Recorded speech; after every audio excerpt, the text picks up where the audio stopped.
masih muda, ataupun mungkin karena kami sehat, maka kami masuk 2021 ini. Tetapi adalah karena Engkau mau. Karena ada rencanamu lagi atas hidup kami Tuhan. Bagi orang-orang yang Engkau sudah selamatkan. Biarlah kami memahami apa yang menjadi kehendak-Mu atas hidup kami. Supaya hari-hari yang ada, yang Tuhan izinkan kami lalui ke depan, tidak berlalu begitu saja. Terima kasih Bapa untuk pagi hari ini. Berkatilah kami. Biarlah kuasa Roh-Mu yang kudus bekerja menyapa kami satu persatu. Membuka mata kami untuk boleh melihat Engkau Tuhan.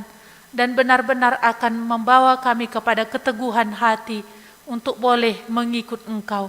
Terima kasih Bapa. Hamba-Mu yang hina dan terbatas ini menyerahkan diri kepada Engkau. Roh-Mu yang kuduslah yang akan bekerja dan leluasa memakai dia untuk apa yang Engkau mau, untuk boleh kami dengar bersama-sama.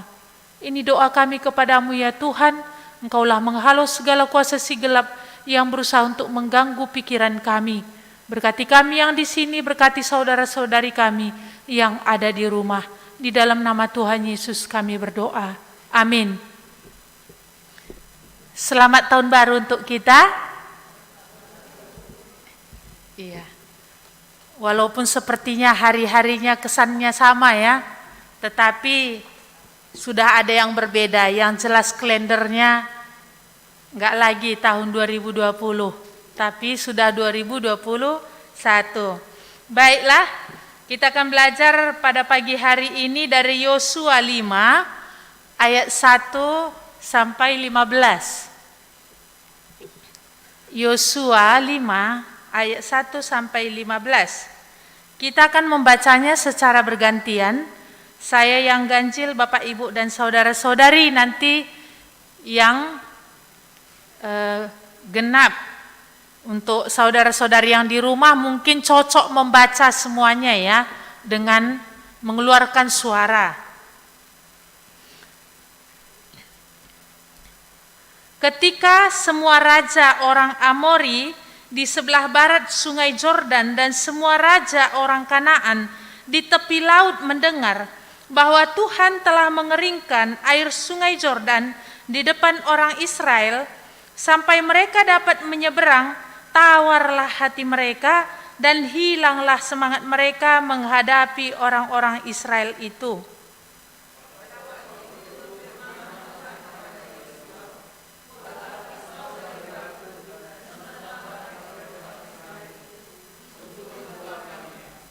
Lalu Yosua membuat pisau dari batu dan disunatnyalah orang Israel itu di bukit kulit katan.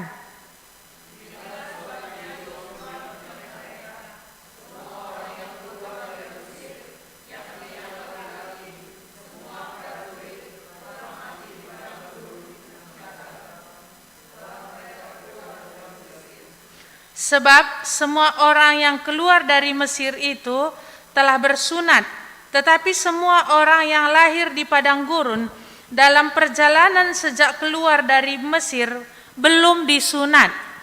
Sebab 40 tahun lamanya orang Israel itu berjalan melalui padang gurun, sampai habis mati seluruh bangsa itu, yakni prajurit yang keluar dari Mesir, yang tidak mendengarkan firman Tuhan.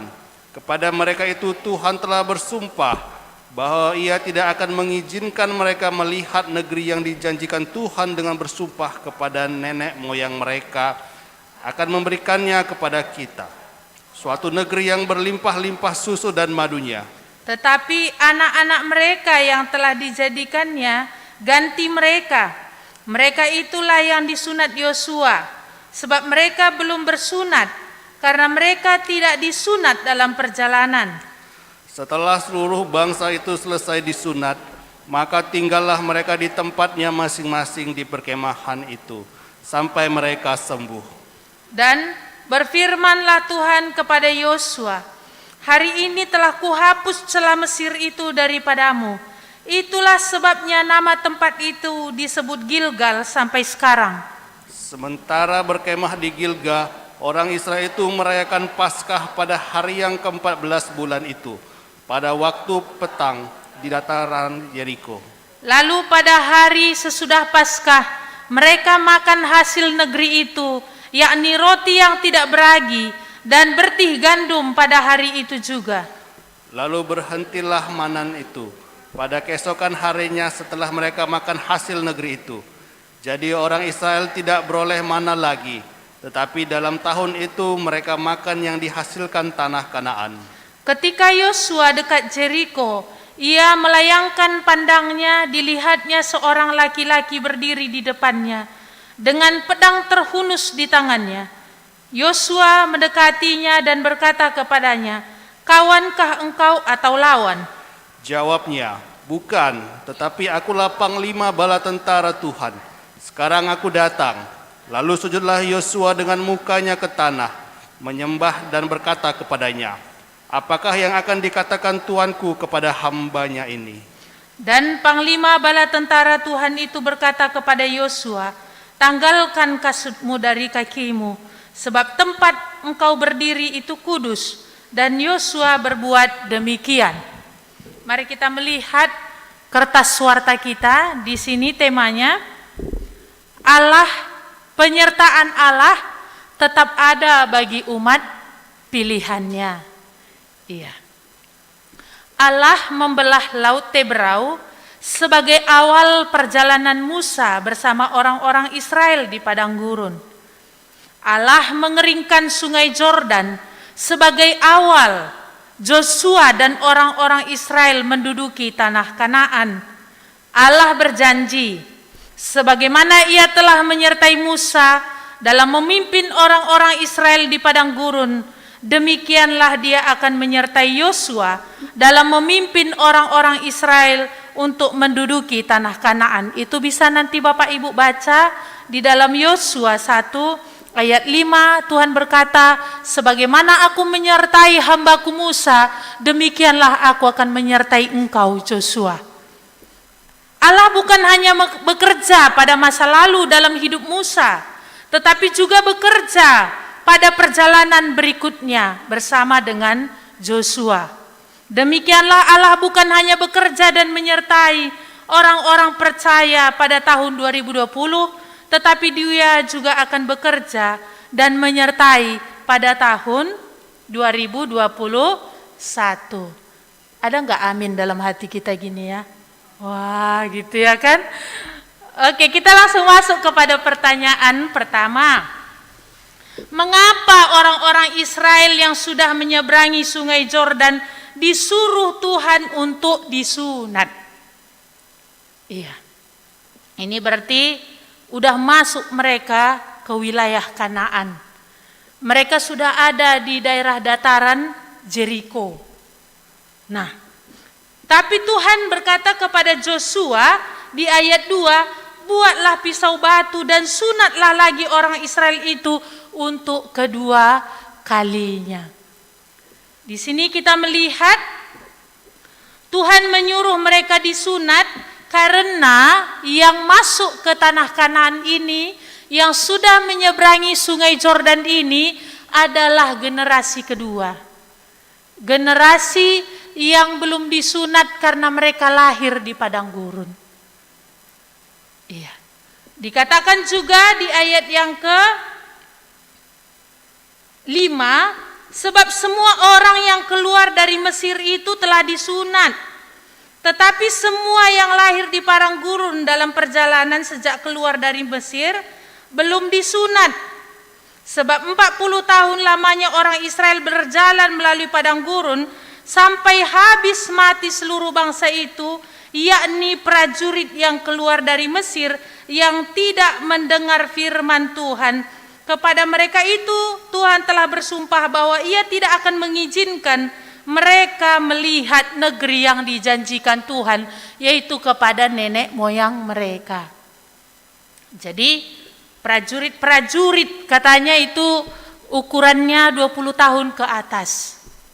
Itu tidak memasuki tanah Kanaan kecuali 2 orang, yaitu Joshua dan siapa? Kaleb. Hanya 2 orang inilah yang sudah disunat di Mesir sebelumnya. Selebihnya yang masuk ke tanah Kanaan ini belum disunat. Nah, kita melihat di bagian kedua, apakah arti sunat itu bagi mereka? Nah, bisa kita melihat di dalam Kejadian, saya akan bacakan Kejadian 17. Kejadian 17 ayat yang ke-2, saya akan cepat membacakannya. Mulai 1 lah. Ketika Abraham berumur 99 tahun, maka Tuhan menampakkan diri kepada Abraham dan berfirman kepadanya, "Akulah Allah yang Maha Kuasa, hiduplah di hadapanku dengan tidak bercerah." Mungkin nanti Bapak Ibu bisa membacanya secara keseluruhan, tapi saya akan ceritakan kisah ini. Waktu itu ketika umur Abraham sudah 85 tahun, anaknya belum ada. Dari sejak awal Tuhan sudah berkata, memanggil dia akan menjadi bangsa yang besar, dan Tuhan akan memberikan satu tanah perjanjian untuk dia dan keturunannya. Tetapi setelah selang 10 tahun, anak itu tidak ada. Lalu kita tahu istrinya Sarai, waktu itu namanya masih Sarai, memberikan jalan keluar seolah-olah bisa menggenapkan apa yang Tuhan katakan dengan mengambil Hagar, hambanya, untuk menjadi kan dia istri, supaya oleh dia nanti Abraham ini mempunyai anak. Dan memang Abraham melakukannya. Tetapi itu bukan cara Tuhan, dan itu bukan rencana Tuhan. Akhirnya apa? Setelah dia mengambil Hagar, kekacauan terjadi dalam rumah tangga Abraham. Sampai 13 tahun Tuhan tidak ada berbicara. Gak ada Tuhan ngomong. Setelah 13 tahun berlalu, baru di usianya ke-99, Tuhan berkata, "Akulah Allah yang Maha Kuasa. Hiduplah dengan tidak bercela di hadapanku." Dengan kata lain seolah-olah gini, Abraham, jangan kau ragu sama aku. Untuk apa yang kujanjikan dari awal kepadamu itu akan kugenapkan. Hanya jangan lagi kau neko-neko. Jangan lagi caramu yang bertindak. Jangan lagi otakmu menjadi sandaranmu. Dengarkan apa yang menjadi janjiku. Seolah-olah seperti itu. Tuhan mengulang lagi janji itu. Oke, Abraham. Seolah-olah seperti itu ya, bahasa sehari-harinya. Oke, sekarang gini. Kita buat perjanjian. Tuhan mengulang perjanjian di awal itu. Sebenarnya Tuhan gak pernah lupa dengan janjinya. Hanya Abraham saja yang waktu itu sudah sangsi, sudah ragu. Namun Tuhan tetap memegang janjinya itu. Oke, gini aja. Kita buat perjanjian. Aku mengubah namamu. Bukan lagi Abram, tetapi Abraham. Artinya apa? Bapa banyak bangsa. Supaya ketika orang nanti panggil namamu itu tetap nempel di otakmu. Oh, berarti Tuhan tak lupa janjinya itu. Dan Tuhan katakan, itu bisa kita lihat di ayat yang ke-7. Aku akan mengadakan perjanjian antara aku dan engkau serta keturunanmu turun-temurun, menjadi perjanjian yang kekal, supaya aku menjadi Allahmu dan Allah keturunanmu. Kepadamu dan kepada keturunanmu akan kuberi negeri ini yang kau diami sebagai orang asing, yakni seluruh tanah Kanaan akan kuberikan menjadi milikmu untuk selama-lamanya, dan aku akan menjadi Allah mereka. Jadi Tuhan bilang, kita ikat perjanjian itu ya. Namamu bukan lagi Abram, tetapi Abraham. Dan negeri ini yang kau sekarang orang asing di sini, satu jengkal tanah belum ada menjadi milik Abraham waktu itu. Hanya ketika Sarah istrinya meninggal, baru Abraham punya tanah itu pun tanah kuburan untuk istrinya. Sejengkal tanah pun gak ada di sini. Tapi Tuhan udah janji, mengulang janji yang awal, bahwa apa? Tanah Kanaan ini kuberikan itu kepada keturunanmu untuk selama-lamanya. Tapi aku menjadi Allahmu dan Allah keturunanmu. Dan di ayat 9 apalagi Tuhan bilang, lagi firman Allah kepada Abraham, dari pihakmu engkau harus memegang perjanjianku, engkau dan keturunanmu turun-temurun, Inilah perjanjianku yang harus kamu pegang. Perjanjian antara aku dan kamu serta keturunanmu, yakni setiap laki-laki di antara kamu harus disunat. Haruslah dikerat kulit katannya itu, dan itulah akan menjadi tanda perjanjian antara aku dan kamu. Tuhan bilang yang kedua, dari pihakmu kamu harus buat tanda, yaitu di dalam dirimu, di dalam pribadimu yang akan menjadi keturunanmu. Kamu harus disunat pada kulit katanmu. Tanda itu bukan untuk Tuhan, karena Tuhan gak pernah lupa dengan janjinya. Dan dia Allah yang setia. Tanda itu untuk Abraham, untuk mengingatkan dia supaya ketika nanti dia mandi, supaya ketika nanti dia punya anak, dia tetap ingat Tuhan itu setia. Dia akan menepati janjinya. Tanda itu bukan untuk Tuhan, tanda itu untukmu. Supaya ketika kau lihat ini, kau tahu aku Allah yang menepati janjiku. Sama seperti seorang suami dan istri yang artinya baru menikah. Cincin itu yang ada di jari manisnya itu bukan tanda untuk istrinya, tapi tanda bagi dirinya sendiri. Supaya nanti ketika istrinya sudah mulai kempot, cewek-cewek di luar cantik, ketika dia makan lihat cincin itu, oh aku udah janji, aku akan setia. Walaupun nanti macam kan sekarang media sosial yang ada, ibu-ibu pun sekarang sudah bergaya seperti anak gadis. Kalau tampak luar kita nggak bisa bedakan lagi mana ibu-ibu, mana anak gadis, karena semua cantik-cantik. Tapi dia akan lihat cincin itu lagi, oh aku udah janji. Jadi sunat ini penting bagi mereka, yaitu apa? Tuhan itu menjadi Allah mereka. Dan Tuhan itu sudah berjanji akan memberikan tanah Kanaan itu bukan hanya bagi Abraham, bahkan bagi keturunannya untuk selama-lamanya. Jadi sunat itu hanya tanda bagi Abraham. Namun esensinya hati mereka harus berpaut hanya bagi Allah mereka. Aku menjadi Allahmu berarti apa? Ibaratnya aku junjunganmu, aku Tuanmu. Kepadaku harus kamu patuh, aku yang harus kamu turuti, aku yang harus kamu dengarkan, aku yang harus kamu taati. Dan Abraham setuju ikat perjanjian. Bukan hanya untuk dia, tapi dia setuju untuk keturunannya. Berarti apa? Abraham pun akan mulai cerita kepada anak-anaknya kemudian. Siapa Allah itu? Apa yang Allah akan lakukan ke depan untuk mereka? Abraham harus ceritakan itu. Karena perjanjian itu bukan hanya ikatan dengan dia, tetapi dengan keturunannya. Nah, mengapa di sini tadi Tuhan mengatakan kepada Yosua sunat mereka kedua kalinya? Bukan hanya karena mereka yang masuk ke tanah Kanaan ini belum disunat, tapi supaya mereka kembali mengingat. Ini mereka sudah di dataran Jeriko, supaya mereka diyakinkan Tuhan gak akan pernah melupakan janjinya. Maka apa yang ada di hadapan mereka sekarang ini, Tuhan berjanji akan memberikannya. Jadi tetapi apa? Mereka menjadikan Allah Abraham itu menjadi Allahnya, yang akan dia dengarkan, yang akan dia patuhi, yang akan dia taati, yang akan kepada dia akan tunduk. Satu-satunya di dalam hidupnya yang tertinggi ini. Maka Tuhan bilang, sunat. Joshua lakukan. Dia.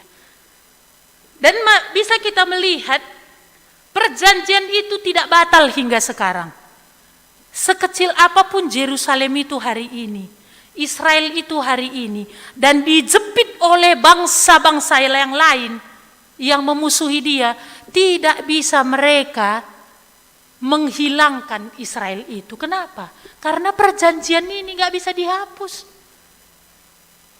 Tanah Kanaan sudah diserahkan sekarang, dan itu gak akan bisa digeser sampai nanti bumi ini berlalu. Sekuat apapun bangsa-bangsa yang lain menjepit dia gak akan bisa. Karena Tuhan maka Tuhan adalah Allah yang setia kalau Dia berjanji. Kita melihat pertanyaan yang kedua. Apakah firman Tuhan kepada Yosua ketika orang-orang Israel menanti kesembuhan setelah disunat? Jadi kita melihat di ayat yang ke-8, setelah seluruh bangsa itu selesai disunat, maka tinggallah mereka di tempatnya masing-masing di perkemahan itu sampai mereka sembuh. Dan berfirmanlah Tuhan kepada Yosua, hari ini telah kuhapus celah Mesir itu daripadamu. Itulah sebabnya nama tempat itu disebut Gilgal sampai sekarang. Iya. Tentu kalau kita lihat, kalau orang disunat, segagah apapun dia pasti lemah. Pasti kesakitan dan ada proses untuk penyembuhan luka itu. Ini mereka ada di dataran Jeriko. Sudah di hadapan kota Jeriko yang bentengnya begitu kokoh dan tinggi. Yang terkenal kuat dan hebat dalam berperang. Disuruh sunat. Ini apa ini? Secara logika manusia ini ngantar mati. Ingat kisah bagaimana Dina dicemari oleh Sikem? Itu tercatat dalam Kejadian 34, Bapak Ibu nanti bisa baca di rumah. Waktu itu saudara Dina membuat rencana licik. Oke, katanya sama Sikem yang sudah mencemari Dina. Oke, kau boleh ambil adik kami Dina. Satu syarat. Yaitu apa? Kamu semua harus disunat. Karena itu kekejian bagi kami, celah bagi kami kalau bergaul dengan orang tidak bersunat. Oh, kalau cuma sunatnya, akhirnya apa? Sikem dan juga bapaknya Homer datang kepada penduduknya. Karena dia adalah anak raja, Homer ini raja di Sikem ini. Udahlah, ikuti aja kok, syaratnya cuma sunat. Kan nanti kita bisa ambil anak-anaknya perempuan, anak-anak kita perempuan bisa sama dia, hartanya itu nanti sama kita, ternaknya itu sama kita. Setuju semua yang tinggal di Sikem ini. Akhirnya mereka disunat, padahal itu rencana licik dari Simeon dan Lewi. Hari ketiga ketika mereka masih sakit-sakitnya, dua orang ini menebas seluruh laki-laki yang ada di Sikem ini. Gak ada lagi yang hidup. Dua orang bisa membunuh seluruh laki-laki yang di Sikem. Kenapa? Lagi kesakitan. Mana bisa angkat pedang, mana bisa melawan. Ini seluruhnya Tuhan suruh sunat, itu ada di dataran Jeriko. Tetapi apa? Kali ini tidak ada lagi perbantahan orang Israel. Bukankah ini bisa kita membaca itu di dalam Bilangan 14. Bukankah karena melihat dulu bangsa ini, kabar dari para pengintai itu yang membawa berita buruk ke orang-orang Israel, membuat mereka apa? Ngapainlah kita lagi, Tuhan buat ini, Tuhan bawa ke Kanaan itu supaya kita mati. Gak adakah kuburan di Mesir? Enggakah kita bisa mati di padang gurun ini? Nanti anak-anak kita itu jadi budak. Ayo balik kita ke Mesir. Lihat, ketika para pengintai itu membawa kabar sampai pada masa itu, memang Mesir dan tentaranya, memang tentara Mesir sudah mati, ditelan oleh Laut Teberau. Tapi nilai-nilai Mesir sudah mendarah daging dalam diri mereka. Sehingga apa? Sikit-sikit ada tantangan, balik Mesir. Sikit-sikit ada kesulitan, bawang putih Mesir, bawang pre Mesir, ikan sungai Nil. Kenapa? Apakah Tuhan gak memelihara mereka? Tuhan pelihara. Tapi dengan makan manna, burung puyuh. Muak kami makanan ini katanya. Bukan mereka gak makan. Tetapi apa? Nilai-nilai Mesir itu udah mendarah daging. Seleranya selera Mesir. Gaya hidupnya gaya hidup Mesir, bisa dibilang anting-anting Mesir, gelang kaki Mesir, anting-anting gelang kaki Mesir. Maka apa? Tuhan bilang di Kades Barnea itu balik.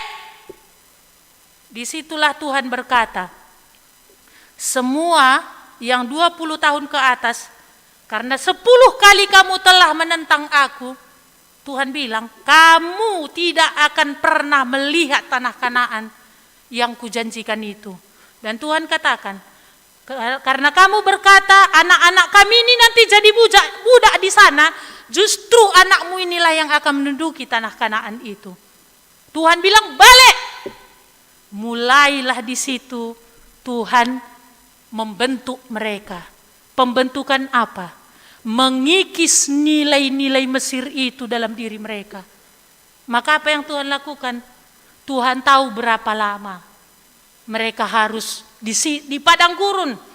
Tuhan tahu seberapa sering ujian itu diberikan dan seberapa berat ujian itu diberikan. Tuhan tahu.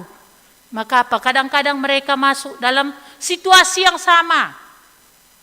Nanti di sini tidak ada air. Sungguh-sungguh Tuhan tolong.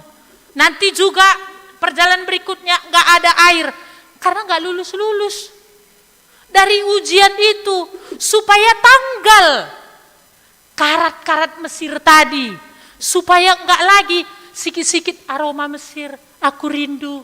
Supaya nggak itu, tapi justru yang Tuhan inginkan supaya aroma surgawi itu yang mereka rindukan. Yaitu apa? Nilai-nilai Tuhan itu. Maka 40 tahun Tuhan tahu ini waktu yang cukup. Cara yang seperti apa, seberapa lama, seberapa hebat ujian itu Tuhan tahu. Tujuannya apa? Supaya tanggal semua yang mendarah daging tentang Mesir ini. Jadi kita pun gitu ya. Tuhan akan tahu caranya. Seberapa lama, seberapa sering, seberapa hebat ujian itu diberikan kepada kita hanya untuk menanggalkan manusia lama. Penyertaan Tuhan tetap juga akan menuntut kekudusan hidup. Kan kita senangnya Tuhan menyertai. Iya, tapi Dia juga akan mengerjakan kekudusan hidup itu dalam diri kita. Itu tidak bisa, tidak. Makanya ada orang bilang, haruskah radikal kali sama Tuhan ini? Ya iya. Orang Dia saja pun tidak ada yang Dia tahankan. Orang Dia saja pun tidak ada yang Dia sayangkan. Lalu kita mau apa? 50% lagi itulah yang keluar dari Mesir. Masih banyak tempi-tempinya. Masih banyak selera-selera Mesir itu. Maka kalau kita pun kalau masih selera manusia lama itu ada, setelah kita datang kepada Tuhan, tunggulah. Kalau kita bertahan dan kita tegar tengkuk di situ, ya makin lama. Satu-satunya akan membuat ujian itu akan cepat berlalu, ya kerendahan hati. Aku mau Tuhan. Aku mau. Dalam hal ini, apa yang Tuhan mau untuk aku lepas, aku mau. Jadi di sini tadi ya dikatakan Tuhan di ayat 9 tadi di sini, hari ini telah kuhapus celah Mesir itu daripadamu. Sudah hari ini. Memang kita melihat ya, kalau di ayat 1 tadi dikatakan raja orang Amori dan semua raja-raja Kanaan yang ada di sebelah barat Sungai Yordan gentar. Ketika mereka taat, justru musuh yang gentar. Tapi ketika mereka memberontak, mereka yang gentar terhadap musuh. Kan itu yang terjadi di Kades Barnea. Padahal itu hanya pengintaian. Tapi karena mereka tidak percaya janji Tuhan, mereka hidup dalam kegentaran. Hidup dalam ketakutan. Dan akhirnya apa? Tuhan gembleng dengan caranya. Tetapi ketika mereka taat di sini, nggak ada lagi pemberontakan. Ayo Joshua, seberangi Sungai Yordan. Suruh imam masuk duluan dengan tabut perjanjian. Ikut. Mereka lihat, di sini nggak ada lagi perbantahan. Udah manut. Kenapa? Udah mereka lihat. Di Batelo terlawan, kira-kira gitu ya. Aku naring ingin coba Cirendok. Tinggal akulah yang menyerah. Nggak mungkin Tuhan yang ikut-ikut kami yang harus ikut Tuhan. Di sini udah manut, udah turut. Akhirnya apa? Tuhan bilang, hari ini celah Mesir itu telah kuhapus. Memang sejak ini tidak pernah lagi keluar dari mulut mereka aroma Mesir, bawang putih Mesir. Enggak ada lagi. Enggak ada lagi selera kepada Mesir itu. Kenapa? Hati mereka tadi udah benar-benar terbentuk. Dan benar-benar mereka sudah taat. Enggak lagi mereka mengeraskan diri. Jadi ternyata ya, hanya kerendahan hati, yaitu apa? Ketaatan, kepatuhan kepada Tuhan. Disitulah akan ada pembebasan, kelepasan. Maka di situ juga kita lihat musuh itu yang gentar. Kita yang makin kuat. Nah, mari kita melihat pertanyaan yang ketiga. Apakah yang Tuhan lakukan untuk semakin meneguhkan Yosua untuk menaklukkan kota-kota musuh di Kanaan? Kita membaca sebentar di ayat 10 ya. Sementara berkemah mereka di Gilgal, orang Israel merayakan Paskah pada hari yang ke-14 bulan itu, pada waktu petang dia di dataran Jeriko. Lalu pada hari sesudah Paskah mereka makan hasil negeri itu, yakni roti yang tidak beragi dan bertih gandum pada hari itu juga. Lalu berhentilah mana itu pada keesokan harinya setelah mereka makan hasil negeri itu. Jadi orang Israel tidak beroleh mana lagi, tetapi dalam tahun itu mereka makan yang dihasilkan tanah Kanaan. Di sini apa yang mereka lakukan?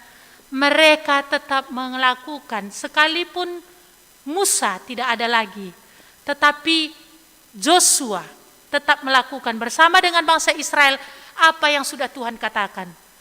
Paskah itu harus menjadi satu ketetapan yang mereka akan rayakan tahun demi tahun sebagai peringatan apa yang Tuhan sudah kerjakan bagi mereka di Mesir. Yaitu Tuhan menyuruh memotong seekor anak domba berumur setahun, jantan tidak bercela. Ketika mereka waktu itu di Mesir ya, lalu Tuhan katakan darahnya itu kamu taruhkan di ambang atas pintumu dan kiri kanan pintumu. Siapa yang ada tanda darah ini tidak akan ada kematian. Tapi siapa tidak ada tanda darah ini, semua anak sulungnya, mulai dari hewan sampai raja, akan ada kematian. Dan genap. Siapa yang gak gentar? Maka, dan ketika Tuhan membuat perbedaan itu antara orang Israel yang membuat tanda darah dan orang Mesir yang tidak ada tanda darah, benar-benar ada perbedaan yang besar.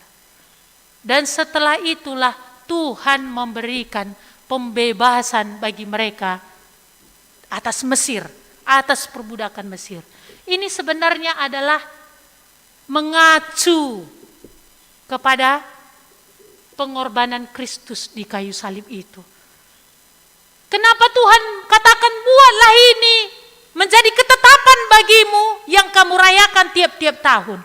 Karena Tuhan gak akan lupa dengan janjinya kepada manusia Adam dan Hawa, bahwa keturunan perempuan inilah yang akan mematuk tumitmu. Tetapi keturunanmu meremukkan kepalanya. Artinya apa? Tentang janji keselamatan bagi manusia Tuhan tidak akan pernah lupakan. Dan akhirnya itu digenapkan di dalam Kristus. Inilah anak domba Paskah yang sempurna untuk menebus kita dari perbudakan dosa. Kalau dulu dari perbudakan Mesir, domba Paskah itu dibuat bukan hanya dari perbudakan Mesir, dari kematian. Ketika Tuhan lewat dan dari perbudakan Mesir, hari ini dari mana? Yaitu Kristus itu datang menyerahkan dirinya sebagai anak domba Paskah yang tersembelih, tersalib di kayu salib itu adalah supaya kita tidak mati dan supaya kita juga dibebaskan dari dosa. Ini ketetapan Tuhan. Dan tidak ada jalan yang lain. Maka ini mereka lakukan. Joshua lakukan sekalipun Musa tidak ada lagi, tapi mereka mentaatinya. Dan kita lihat Allah itu yang memanggil mereka keluar dari Mesir adalah Allah yang setia. Bagaimana Tuhan setia memberi mereka makan manna. Tapi ketika mereka sudah memulai makan hasil dari tanah Kanaan, manna berhenti. Inilah Tuhan memelihara. Kalau dulu pun demikian dia bekerja bagi orang-orang Israel, bukankah dia juga akan bekerja hari ini bagi orang-orang yang sudah dia tebus dengan harga yang lunas dibayar oleh darah Kristus itu? Soal makan dan minum, dia sudah berkata itu bagianku. Tapi bagianmu, carilah dahulu kerajaan Allah dan kebenarannya. Semua yang kau perlukan akan kucukupkan. Bagianku soal kecukupanmu, tapi bagianmu bagaimana kamu menjadikan tiap-tiap hari aku memimpinmu, kebenaranku yang kamu cari. Nah, ini yang Tuhan lakukan setelah mereka memakan hasil dari tanah Kanaan itu. Dan pertanyaan ketiga tadi, apa yang Tuhan lakukan untuk semakin meneguhkan Joshua untuk menaklukkan kota-kota musuh di tanah Kanaan? Menjadi Joshua ini tidak mudah ya. Karena apa? Oleh karena bayang-bayang Musa yang Tuhan pakai hebat sudah ada di belakang dia. Benteng dari Jeriko menjulang tinggi dan kelihatan kokoh. Sudah di depan mata kesulitan itu. Tetapi Musa sudah mati. Tentu kegentaran tetap masih ada. Tuhan tahu itu. Akan kegentaran yang masih ada merasuk lagi di dalam hati Joshua. Maka di sini apa yang Tuhan lakukan? Dia menyatakan diri. Maka di sini tadi Joshua melihat ada seorang yang pedangnya terhunus. Ini seperti apa ya? Seseorang yang memang siap perang. Joshua tanya, kau tentara kami atau tentara musuh? Kalau bahasa Karo dibilang itu. Kau tentara kami atau tentara musuh? Bukan. Aku bukan tentara, tapi aku panglima. Tentara, bala tentara Tuhan. Jadi Tuhan menunjukkan diri. Joshua yang mimpin kau tadi keluar melewati sungai Yordan itu, aku di depan. Maka gak usah sanksi. Di depan ini pun sekalipun kesulitan itu sudah terpampang di matamu, udah kau lihat itu, aku di depan. Sebagai panglima memimpin peperangan ini. Tuhan terus menyatakan diri karena memang dia melihat. Sekalipun ketakutan itu masih ada juga di dalam hati Joshua, tetapi dia terus berjuang mau mentaati Tuhan. Tuhan lihat hatinya itu. Hatinya yang dia terus mau berpaut kepada Tuhan ini. Dia lihatnya benteng Jeriko itu, Miriam tak ada. Apa biasa granat belum ada pada waktu itu kan? Paling yang ada pedang lembing. Tembok gede, gimana meruntuhkannya? Pasang logika seperti apapun, gimana menghancurkan? Tapi Tuhan katakan, Tuhan tahu itu. Makanya kita melihat sejak itu memang mereka mentaati Tuhan. Hanya satu-satu orang tertentu yang memang ada juga yang masih memberontak. Tapi kita melihat di sini Tuhan katakan kepada Joshua, yaitu panglima bala tentara Tuhan itu, di ayat yang ke-15. Dan panglima bala tentara Tuhan itu berkata kepada Joshua, tanggalkan kasutmu dari kakimu, sebab tempat engkau berdiri itu kudus. Dan Yosua berbuat demikian. Ini juga yang Tuhan katakan waktu itu kepada Musa ketika Tuhan menampakkan diri dalam semak belukar itu. Ini juga Tuhan katakan, tempat ini kudus, tanggalkan kasutmu. Artinya apa yang Tuhan mau sampaikan kepada Joshua, aku memimpin dalam peperangan berikutnya ini hanya bagianmu apa? Tanggalkan apa yang kotor. Kasut itu adalah lambang apa yang menjadi debu-debu dunia ini mencemari.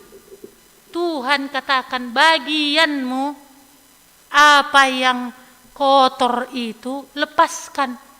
Maka penyertaan Tuhan tidak bisa luput dari pengudusan hidup. Maka kalau makin memberontak, kan nanti kita kalau baca ya, ada yang memberontak kan, si Akan itu kan, lihat apa yang terjadi. Jadi haruskah radikal mengikut Tuhan? Iya.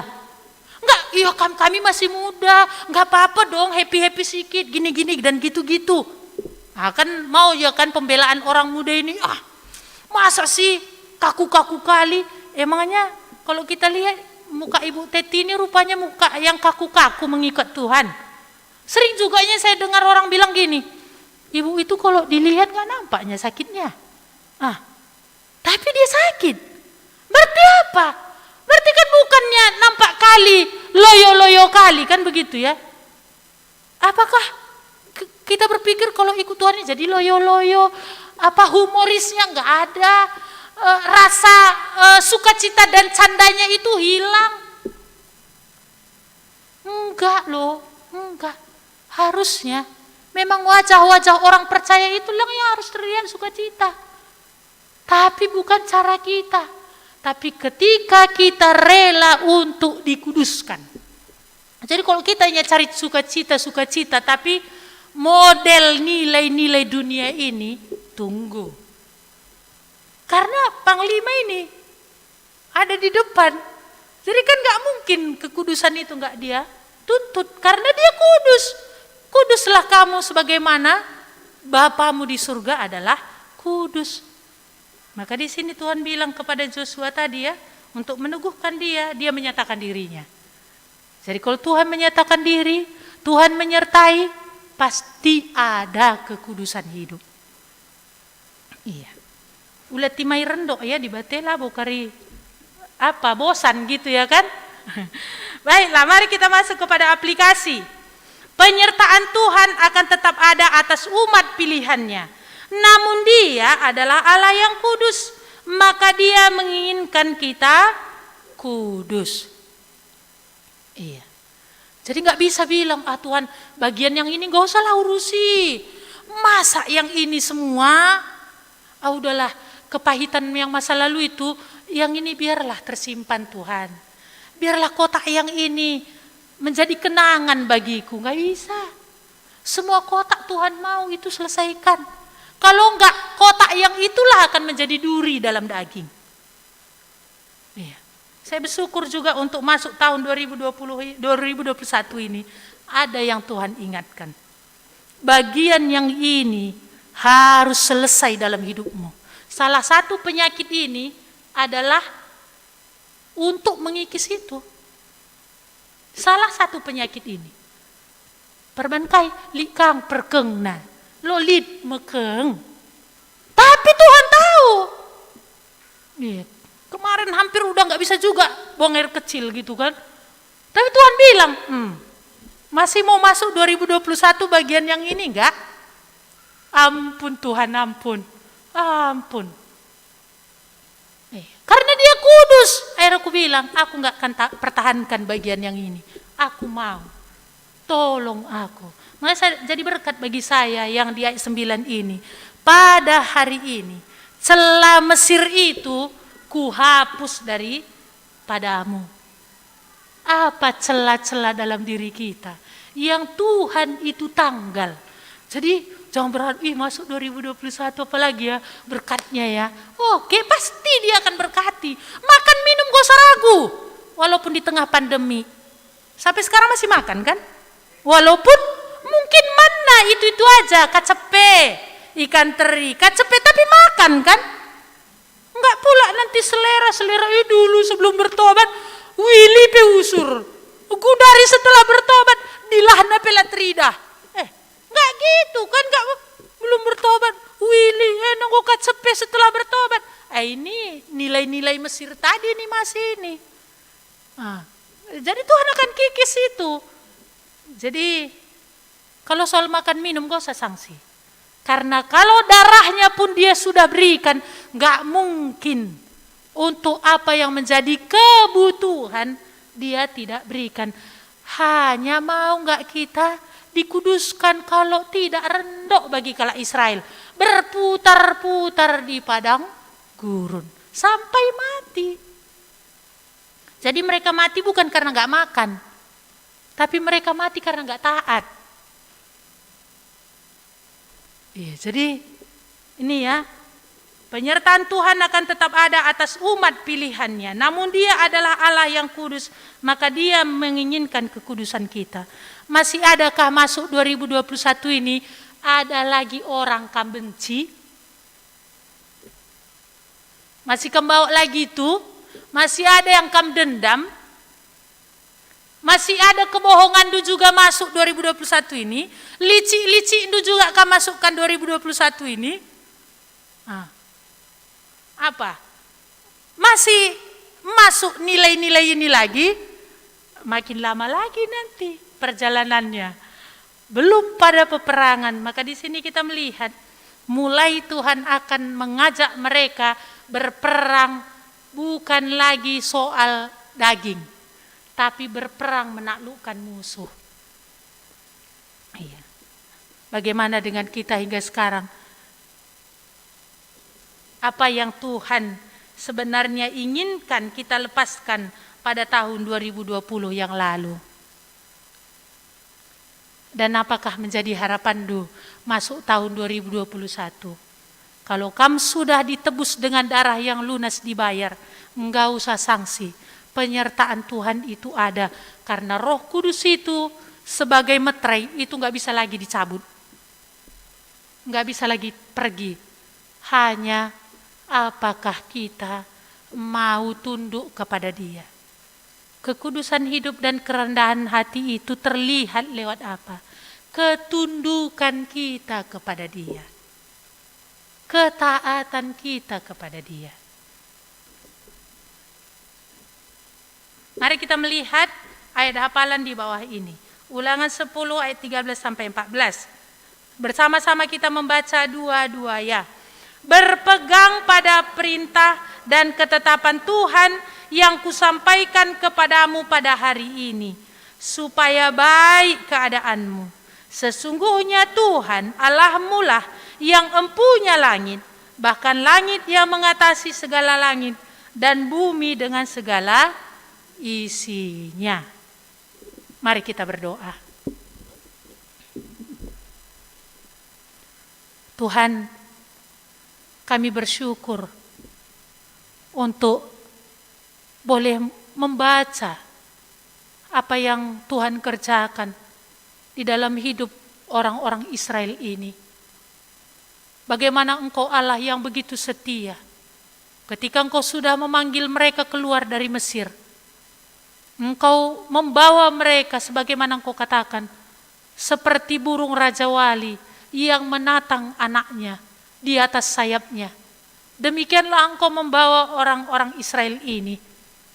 Tetapi Engkau juga menggembleng mereka supaya nilai-nilai Mesir itu, sekalipun tentara itu tidak lagi memperbudak mereka, tapi nilai-nilai yang sudah mendarah daging itu Engkau mau itu tanggal. Tuhan, kami bersyukur dalam kebebalan orang Israel ini, Engkau membawa mereka untuk dibersihkan, dikuduskan lewat perjalanan padang gurun. Tuhan, bukankah Engkau Allah yang sama dahulu, sekarang, dan sampai selama-lamanya? Terhadap orang-orang yang Engkau sudah selamatkan, penyertaan-Mu itu tetap. Tetapi Engkau juga menuntut ketaatan, menuntut kekudusan hidup, menuntut kerendahan hati. Karena ketika kami berkata Engkaulah Tuhan kami, jadikan kami milik kepunyaan-Mu, di awal komitmen kami datang kepada Tuhan dalam pertobatan, Tuhan, itu berarti penyertaan itu pasti, tetapi ketundukan kami pun Tuhan tuntut secara total. Tuhan, biarlah firman-Mu ini berbicara kepada kami masing-masing. Engkaulah Allah yang sudah menyertai kami di tahun 2020. Kami yakin Engkau lagi yang menyertai kami di tahun 2021 ini. Hanya berikanlah kami kerendahan hati Tuhan, untuk tunduk sebagaimana Joshua dan orang-orang Israel yang masuk ke tanah Kanaan ini. Mereka tunduk, patuh kepada Tuhan, tidak lagi dengan kekuatan cara dan akal mereka dalam mengerjakan sesuatu, tapi dengar-dengaran terhadap Engkau. Biarlah hati yang sedemikian boleh ada di dalam hati kami yang Kau sudah selamatkan. Adakah hal-hal yang Engkau inginkan boleh lepas tahun 2021, 2020 yang lalu?